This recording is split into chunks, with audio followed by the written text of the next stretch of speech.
Hi, hello everybody.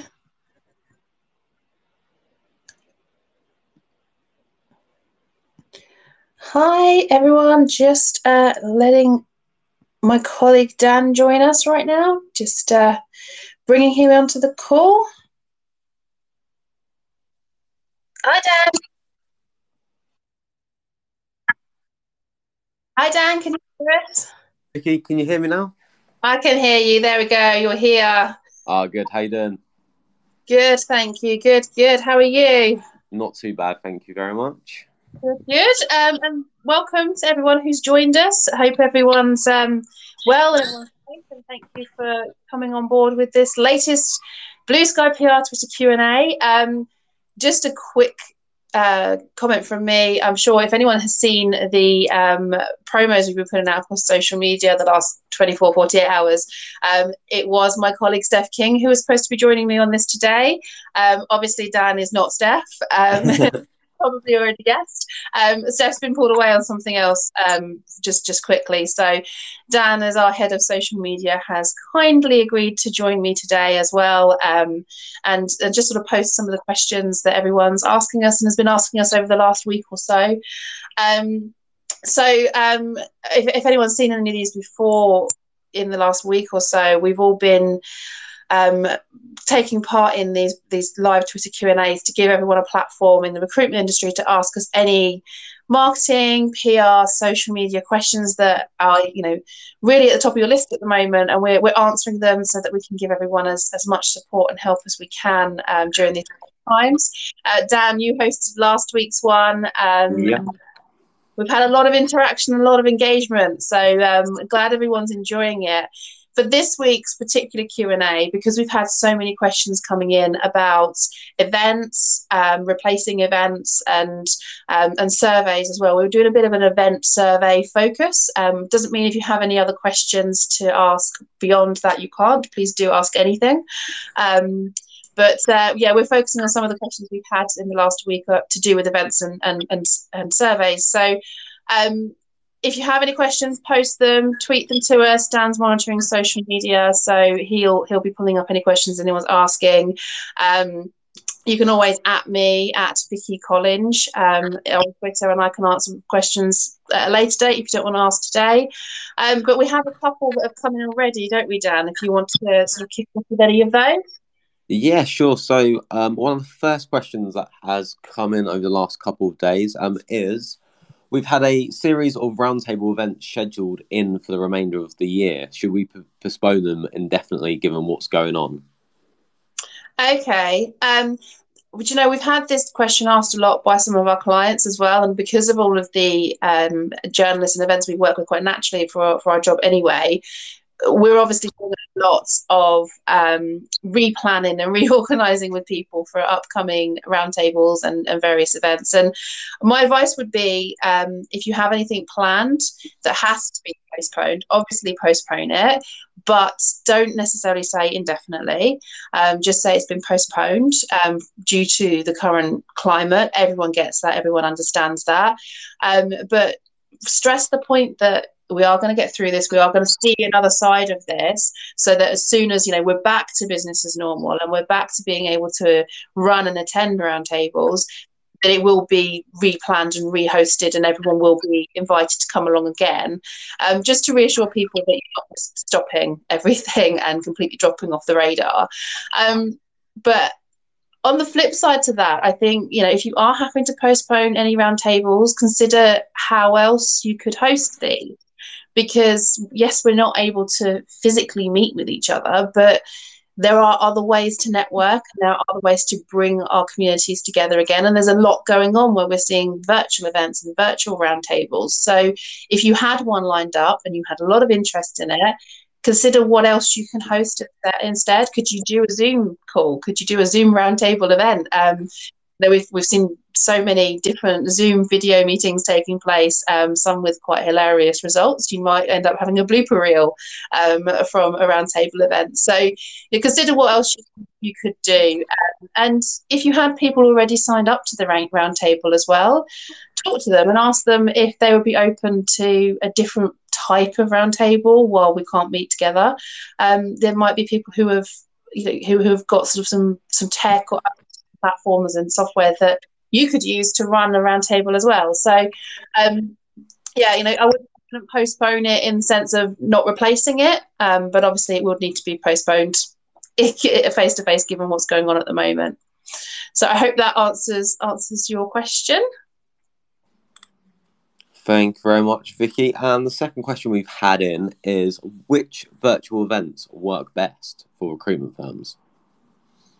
Okay, so that's quite an open-ended question, if I'm honest.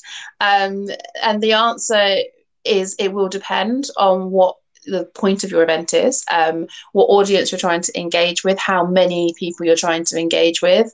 If we consider the roundtable example of the previous question, if it is a roundtable with a select few group of people that you are planning to host, so say maybe up to 10 people maximum, then a private Zoom call would work. You can record these Zoom calls, so you can probably replay any of it or share any content afterwards. But that would work well for a small group of people. If you had, say, a larger networking event or conference in mind, where you can share content, information with a huge number of people, where perhaps you're not giving as much opportunity for everybody to comment and share during the conference or during a virtual event, then sort of online webinars can be quite a good replacement for, say, a conference where you'd have thought leadership speakers presenting their viewpoints and things like that. And that allows people to sit and watch as they would have perhaps done at a conference venue, but virtually instead. And the joy with running webinars is it's online. To replace this is that you can still get people to engage. You can have questions posed to your speakers during online webinars as well. So you kind of give a nice balance to both the presenters and the audience that are taking part, in that they can still ask questions, they can still, the speakers can still share their knowledge and insights, still use their PowerPoint presentations that they'll undoubtedly used if you were at a networking event anyway. And so that strikes a nice balance. If, however, the type of event you were looking to host is just a general networking with brand new people, where you're, say, for example, we've got Recruitment Agency Expo that takes place every year. If you were to consider how that could be done virtually, obviously the presentations can be done via a webinar, but then there's the networking element that is going to be missing from that. So people aren't going to have necessarily the chance to just bump into somebody as they walk past a stand or visit someone's stand to ask for more information. So that's where you will have to be a bit more creative. You can utilize social media definitely to help create more of that networking environment that you'd expect from an event that you have to move virtually. So could you be running a power hour where you're using a particular hashtag for the event for the people who would be have a stand, for example, to say give like a very brief description of who they are and what they do. They can post videos and things like that, and using that hashtag that's very dedicated to that virtual event, people can then network and comment and see what other people are saying with beyond their current followers and those that they directly engage with. So yeah, I mean, that's just a couple of ideas of how to make virtual events work best for you, but it will really depend on who your target audience is, what your objective is for that event, and what you may have originally had planned and had in the pipeline. I'd consider all of those options, but we're here if you have a particular event that you're trying to take virtually. We can certainly give advice, but I'm hoping that gives some kind of foundations for the three different strands of virtual events that you could get involved in. Unless you have anything to add to that, Dan, I know you're the social media expert, so you might have any some additional thoughts. Not really, to be honest. I think you nailed it for that. I echo your thoughts on that. But we've got a question come in that relates to social. So it's, what is the best way to promote a virtual event on social media? So who wants to answer first, myself or you? You're the social media expert, Dan, so I'll let you cover that one off, and I'll Okay. have my questions on that one. So I think the best way to promote a virtual event, echoing some of what you said, Vicky, about if you're trying to do something with a large array of speakers, is really to get them to utilize their own social networks. So, for example, people who are watching this right now have probably seen some of the videos you've put out this week, Vicky, talking about the Q&A and what we're going to be speaking about today. And that works really, really well for physical and virtual events. Make sure your speakers are recording, 30 seconds to 1 minute talking head videos where they're going to be discussing what they'll be talking about and inviting questions, because that works really well, particularly on LinkedIn. And again, if you invite some more questions to feed into what you're going to be talking about on the virtual event, it really allows that sort of two-way discussion and engagement. So again, the more people engage with that, the more people are going to see it on their own feeds because of their connections engagement.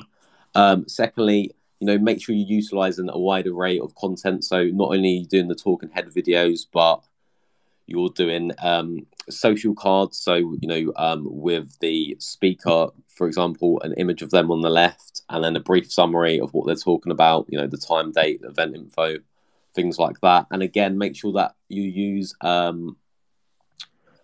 branded hashtag for the event as well, because that really allows people to keep clicking the hashtag in the build up to the event and allows them to see what is going on specifically with that. Because again, if you're using the hashtag recruitment and people clicking through, they're gonna, they might see the event that you're doing.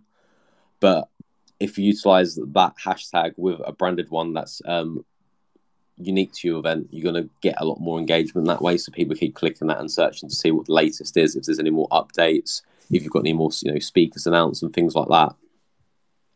Yeah, absolutely. And I don't know what your thoughts are, Dan, but I think realistically, all of that advice is what we would suggest anyway for a physical face-to-face event.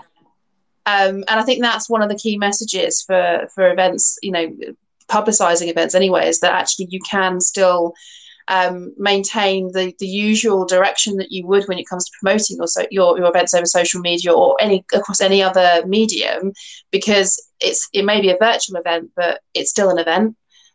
So we'd definitely recommend doing sort of the same activity on social that you would for any normal conference or roundtable, prior to all of this chaos. Exactly. I mean, just because the event's taken in a virtual space, it doesn't really need, it doesn't mean that you need to reinvent the wheel when it comes to promoting. It's essentially the same sort of stuff, but it's just taken place virtually instead of physical. So you don't really have to alter too much, to be honest. Yeah, it's just that now you can send a link to where people can take part in the event rather than the address. Exactly. And just leading on from that as well, we've got another question regarding social and events. So it says, should we encourage live tweeting during our virtual event as we would with a physical one? So again, yeah, I totally agree. As we sort of just summarise, really, there's no real difference apart from the form it's taken. Live tweeting will still be incredibly effective, and particularly it depends on the natures of the virtual event. For example, if you're doing something like we are right now, a live Twitter and Periscope Q&A, live tweeting is definitely to be encouraged, because you haven't gated the event itself, so people will just keep ticking over with more and more questions, and it will increase the visibility of it. So the more people that are tweeting about it using your branded hashtag, that will mean more people end up engaging with the virtual event and watching it. So it only helps spread your visibility across the social platforms. Yeah, absolutely. Completely agree with that. And again, I think it's what you'd expect of an actual event. The amount of conferences I've been to, recruitment conferences in the past, where they've got sort of the live Twitter feed stream on the screen, and that's been hugely valuable to see people who weren't there at the event sharing comments and sharing tweets and commenting on what other people are sharing. So I think there's huge value in the live tweets throughout any event, virtual or otherwise. Yeah, and I think as well, obviously, with a virtual event and what's going on with lockdown at the moment, we can't have that physical interaction, but we can definitely emphasize and really take that online and have back and forth conversation during live tweeting. And at the end of the day, it's going to be like a live event where you end up making connections from having those conversations, even if they're on an online space instead of physical. Yeah, and I suppose that way as well, from your the attendees perspective, they get more value from it because they get exposure to a wider audience and a wider network because of the hashtag that's being used, and they make new connections. They make new, professional connections that they would expect to have made anyway if they'd attended the event. So you're kind of replacing that element for them, which is obviously going to be beneficial. Yeah, exactly. I agree. And Yeah. we've got another question that's just come through via DM here on Twitter, and it says, do you recommend gating a virtual event or leaving it open for people to discover and engage with? Okay, so my view, and Dan, I'll let you jump in if you disagree. But my view on that is there's pros and cons to gating content when it comes to these type of events. If you gate the content, obviously the pro is that you get to capture the data of the people who are taking part. So that's a number of leads that obviously you get access to. But the con when it comes to doing that is that you could perhaps limit the number of people that sign up or that attend, because it's not as open and it's not as easily sort of connectable, which is what we all just talked about a moment ago for the sort of the live tweets and the bringing together the network. So, my view would be, if it is a replacement for like a big conference, you shouldn't gate it. You should make it open and available to everybody, but use things like the live tweeting throughout the events to capture the audience for yourself, so you know who to engage with. But if it is a smaller, more niche sort of community event that you're looking to host, like a roundtable, then obviously it would need to be gated, because you want to make sure that you're getting, if you only want 10 up to 15 people attending, then you need to make sure they're the right 10 to 15 people. You don't just want every man and his dog to sign up and join in. Would you agree with that, Dan? Yeah, I would. I mean, at the end of the day, it essentially just depends on your overall objective. If you're looking to particularly raise a lot of brand awareness, then I wouldn't gate it. But if you're looking to target specific people who are already on your CRM, for example, then I would probably say, gated is the right approach to take. So it does really depend on what objective you want out of it. Yeah, absolutely. And I think the thing to try and avoid at the moment, where everyone's kind of using online opportunities to generate more leads, is to not rely too much on gated content where it's not relevant. You need to still be giving stuff away for free, essentially, like you would at a networking event. So gate what's needed, but look at what you don't have to get, what you can get away with not gating as well. Exactly, yeah. And we've just got another question come through on DM, and it says, we want to offer some training to our furloughed staff. What formats would you advise? Okay. That would obviously depend on your staff. I'd advise looking at your who your your staff best, but there's a wealth of training available for recruiters at the moment through a number of different locations. Trade bodies like AppsGo will be sharing sort of training opportunities, and there's going to be third party suppliers who can certainly have you can certainly contact and engage with for training for your staff. But in terms of any training you want to provide yourself, it will depend on the software you have available and also your staff's availability, shall we say. Obviously you can't, if they're furloughed, they can't work for you, but you can train them. But if they have been furloughed, perhaps because they have to, they have childcare commitments that they have to stick to, then you need to consider what format your training is going to be provided in, because if it's going to perhaps be a one-on-one set time for a call to run through training for an hour, that may not work for someone who is at home on their own with kids, for example. I'm speaking from experience here. I have 2 young kids at home, so sometimes it's not easy to concentrate on an hour-long training video and engage with it as you'd like to, but you might want to try and fit it in around your work-life balance. So, as an employer, you could perhaps consider a pre-recorded training session that you could run. So, whether that be yourself and other members of the team recording something, do as many versions of the recording as is necessary. But then that's accessible to your staff as and when they require it. And then obviously, open up a two-way dialogue, make sure that you've given them the platform to be able to ask any questions that they have, or follow up on the training. But, make it as flexible as possible, just because, people will need to fit it in around their time if they've been furloughed for whatever reason.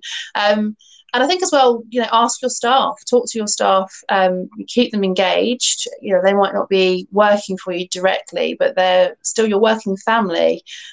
So, when you've communicated the furlough process to them, just let them know that there is training available for them through whatever medium it might be available, whether that's a third party or whether it's just training that they had planned and in the pipeline anyway as part of their professional development with your business. If you've got videos that you've recorded, if you had any sort of assessment papers or anything that you would have used over the coming sort of year, feel free to have that information available and set out for them, and perhaps consider a resources hub that's only available for your staff. I'm talking about staff directly here, but if you think about the recruitment industry as a whole, there's been so many organisations and trade bodies and individuals as well creating hubs of information that's going to benefit businesses and individuals alike. So having a hub of information could be beneficial. But it's just basically about communicating what you need to have as much information available for staff who have been furloughed but do want to keep in with the recruitment industry and keep up to date with what's going on in the recruitment industry, to have that information available for them in video format so they can watch it whenever they want, written format so that they can read it whenever they can, but have that platform for dialogue open as well. Yeah, there's some really good points there, Vicky. And I think as well, like you've emphasised, the aspects of flexibility and having it available in different content formats just makes it so much more available to people, so they can look at it when they want and in the content format that suits them. Because as we're aware at BlueSky, people learn differently. Some are visual learners, some like to read. Having that different content formats as well really just allows them to learn at their own pace while they're on furlough and having that flexibility. So yeah, that's really good. And we've got another question coming, because I know for this Q&A it was going to be on virtual events, but also inviting questions on what people can do in regards to survey data. And we've got a question on that. So we have a lot of fresh survey data here about sentiment in the current climate. What can we do with it? Fantastic. Share it first and foremost. Share it with us. I'd love to see it. If you have any data that is pertinent to the current environment, current sentiment, current feelings, and anything else with the coronavirus pandemic at the moment, that information, there's a huge appetite for that, not just from your audiences and PR professionals like me too, but from journalists and beyond your current networks, because if we think about it, we're in unprecedented times. We talk about everything's unknown to us all at the moment. So any data we have that shows what's going on, what the trends are in the market, is going to be hugely valuable to businesses of all shapes and sizes, and to their hiring plans, and obviously then to recruiters as well. So if you have data that you've generated, you need to be pushing that out and sharing that far and wide.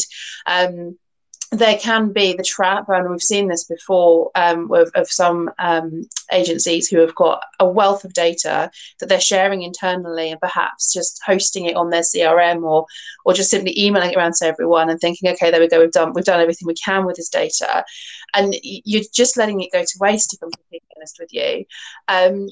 I would recommend hosting the full results of any surveys. If it's a really comprehensive one, think about having a document on your website that has all of the full details and the survey results, that is gated, so that people have to give you their information to access it, but then share snippets of it elsewhere. Your blog's a perfect platform to take one or two of the key pieces of data that you've got, and turn it into a wider blog where you're actually outlining what this data means to your target audience and to your business and to the end clients that you work with and to the candidates that you work with. Share that on your blog, which you can then absolutely push far and wide across your social media channels, and look at what you can repurpose from that. How don't just do the one blog and then leave it. As more developments happen in the market around us and there's breaking news, think about how you can use the data you have to comment on the breaking news, and crucially look at what publications you can share this information with. If you have already got sort of an in-house marketing or PR or comms professional, or you are one of those individuals, use that data to engage with journalists across the recruitment press, across the sector press that you work with, and even with nationals. There's employment correspondents, there's business correspondents who really just do want data at the moment, because that gives something concrete for them to talk about. So just consider where you can push that far and wide.